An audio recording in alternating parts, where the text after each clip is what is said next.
You're out on a mission and bullets start flying and all that. How do you train for people to be calm when they're really encountering that for the first time? Well, so again, you don't train. You assess and select those people with the attributes to be able to calm themselves, to be able to understand and manage their autonomic system in a way that allows them to be calm through that. Now, what you do train is you train in the skills that you'll need in that environment. But those skills could be very basic, like shooting and moving and communicating, right?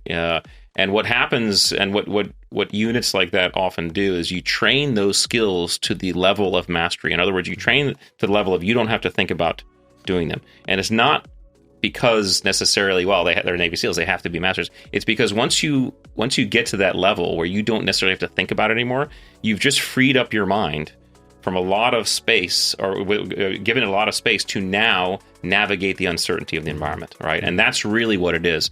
When the bullets start flying, the number one thing you're going to be doing is figuring out what the hell is going on right now, and what's the next move. Where are people? You're figuring out the environment.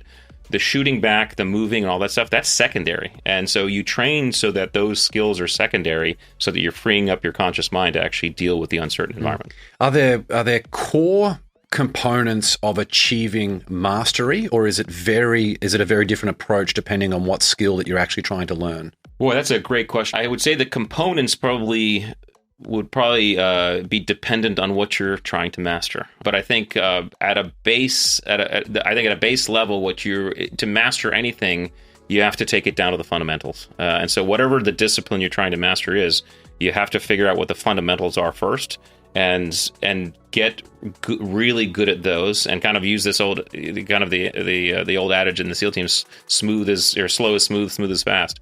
You start very slow and start very deliberately, and you take the time and you put in the hours to slowly develop this muscle, so that you get smooth, and smooth ends up being fast. And it's really interesting when you're in the business of gunfighting, right? You recognize that the key to success in a gunfight is being slow and smooth and very deliberate, right? And you sometimes I watch these old westerns and I wonder what it would have been like to kind of do one of these duels. But you know that the people who won those things when they used to do it were the people who were just very slow and deliberate.